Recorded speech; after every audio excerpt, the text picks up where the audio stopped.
जय श्री कृष्ण, राधे राधे। भक्तजनों, आज हम सब श्रीमद् भगवद गीता के 8वें अध्याय का महात्म्य सुनेंगे।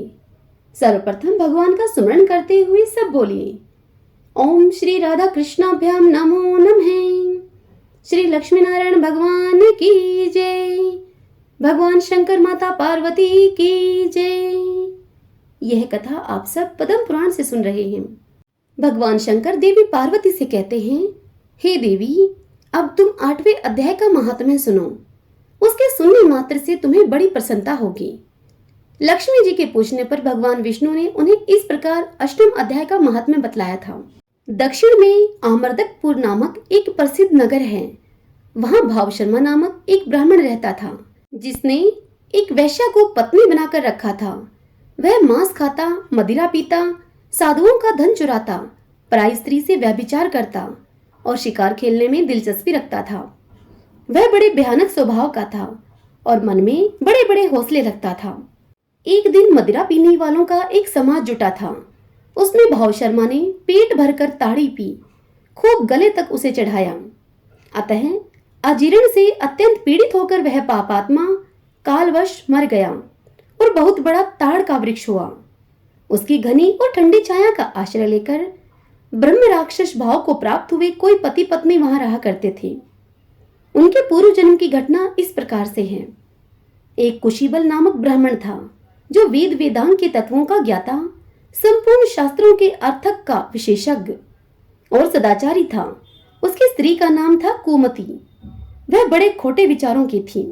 वह ब्राह्मण विद्वान होने पर भी अत्यंत लोभवश दान में मिले हुए प्रतिदिन अपनी स्त्री के साथ भैंस, काल पुरुष और घोड़े आदि के बड़े दानों को भी ग्रहण किया करता था।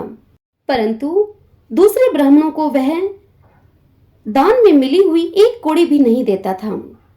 वे ही दोनों पति पत्नी कालवश मृत्यु को प्राप्त होकर ब्रह्म राक्षस हुए। वे भूख और प्यास से पीड़ित होकर इस पृथ्वी पर घूमते हुए उसी ताड़ वृक्ष के पास आए और उसके मूल भाग में विश्राम करने लगे। इसके बाद पत्नी ने पति से पूछा, हे नाथ, हम लोगों का यह महान दुख कैसे दूर होगा तथा इस ब्रह्म राक्षस योनि से किस प्रकार हम दोनों की मुक्ति होगी। तब उस ब्राह्मण ने उससे कहा, ब्रह्म विद्या के उपदेश, अध्यात्म तत्व के विचार और कर्म विधि के ज्ञान के बिना किस प्रकार संकट से हम छुटकारा पा सकते हैं। इस ज्ञान के बिना हमें छुटकारा नहीं मिल सकता है। यह सुनकर उसकी पत्नी ने पूछा, किम तद ब्रह्मा किम ध्यातम किम कर्म पुरुषोत्तम।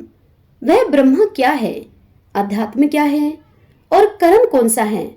उसकी पत्नी के इतना ही कहते ही जो आश्चर्य की घटना वहां घटित हुई, तुम उसको सुनो। उपयुक्त वाक्य गीता के 8वें अध्याय का आधा श्लोक था।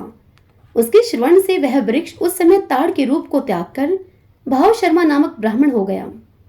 तत्काल ज्ञान होने से विशुद्ध चित होकर वह पाप के चोले से मुक्त हो गया तथा उस आदि श्लोक के ही महात्म्य से वे पति पत्नी भी मुक्त हो गए। उनके मुख से दैवात ही 8वें अध्याय का आधा श्लोक निकल पड़ा था। तदंतर आकाश से एक दिव्य विमान आया और वे दोनों पति पत्नी उस विमान पर आरूढ़ होकर स्वर्ग लोक को चले गए। वहां का यह सारा वृतांत आश्चर्यजनक था। उसके बाद उस बुद्धिमान ब्राह्मण भाव शर्मा ने आदर पूर्वक उस आदि श्लोक को लिखा और देव देव जनार्दन की आराधना करने की इच्छा से वह मुक्तिदायिनी काशीपुरी में चला गया। वहां उस उदार बुद्धि वाले ब्राह्मण ने भारी तपस्या आरंभ की। उसी समय क्षीर सागर की कन्या भगवती लक्ष्मी ने हाथ जोड़कर देवताओं के भी देवता जगतपति जनार्दन से पूछा, हे नाथ, आप सहसा नींद त्याग कर खड़े क्यों हो गए। तब श्री भगवान बोले, हे देवी लक्ष्मी, काशीपुरी में भागीरथी के तट पर बुद्धिमान ब्राह्मण भाव शर्मा मेरी भक्ति से परिपूर्ण होकर अत्यंत कठोर तपस्या कर रहा है। वह अपनी इंद्रियों को वश में करके गीता के 8वें अध्याय के आदि श्लोक का जप करता है। मैं उसी की तपस्या से बहुत संतुष्ट हूँ। बहुत देर से उसकी तपस्या के अनुरूप फल का विचार कर रहा था मैं। हे प्रिय, इस समय वह फल उसे देने के लिए मैं उत्कंठित हूँ। कथा को सुनते हुए देवी पार्वती भगवान शंकर से पूछती हैं, हे भगवान, श्री हरि सदा प्रसन्न होने पर भी जिसके लिए चिंतित हो उठे थे, उस भगवत भगत भाव शर्मा ने कौन सा फल प्राप्त किया। तब महादेव जी पार्वती से बोले कि हे देवी, द्विज श्रेष्ठ भाव शर्मा प्रसन्न हुए। भगवान विष्णु के प्रसाद को पाकर आत्यंतिक सुख मोक्ष को प्राप्त हुआ तथा उसके अन्य वंशज भी जो नरक यातना में पड़े थे उसी के शुभ कर्म से भगवत धाम को प्राप्त हुए। हे पार्वती, यह 8वें अध्याय का महात्म्य थोड़े में ही तुम्हें बताया है मैंने। इस पर सदा विचार करते रहना चाहिए। हरि ओम तत्सत।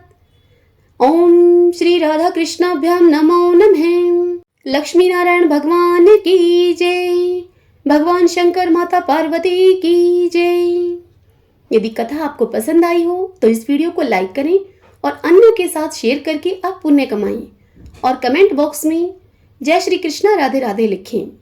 और इसी के साथ यदि आप इस चैनल पर पहली बार आए हैं तो आप इस चैनल श्री कृष्ण दीवानी को सब्सक्राइब कर लीजिए। बेल आइकन का बटन भी दबा लीजिएगा ताकि आपको आने वाले सभी वीडियोस की नोटिफिकेशन सबसे पहले मिल सके। जय श्री कृष्णा राधे राधे।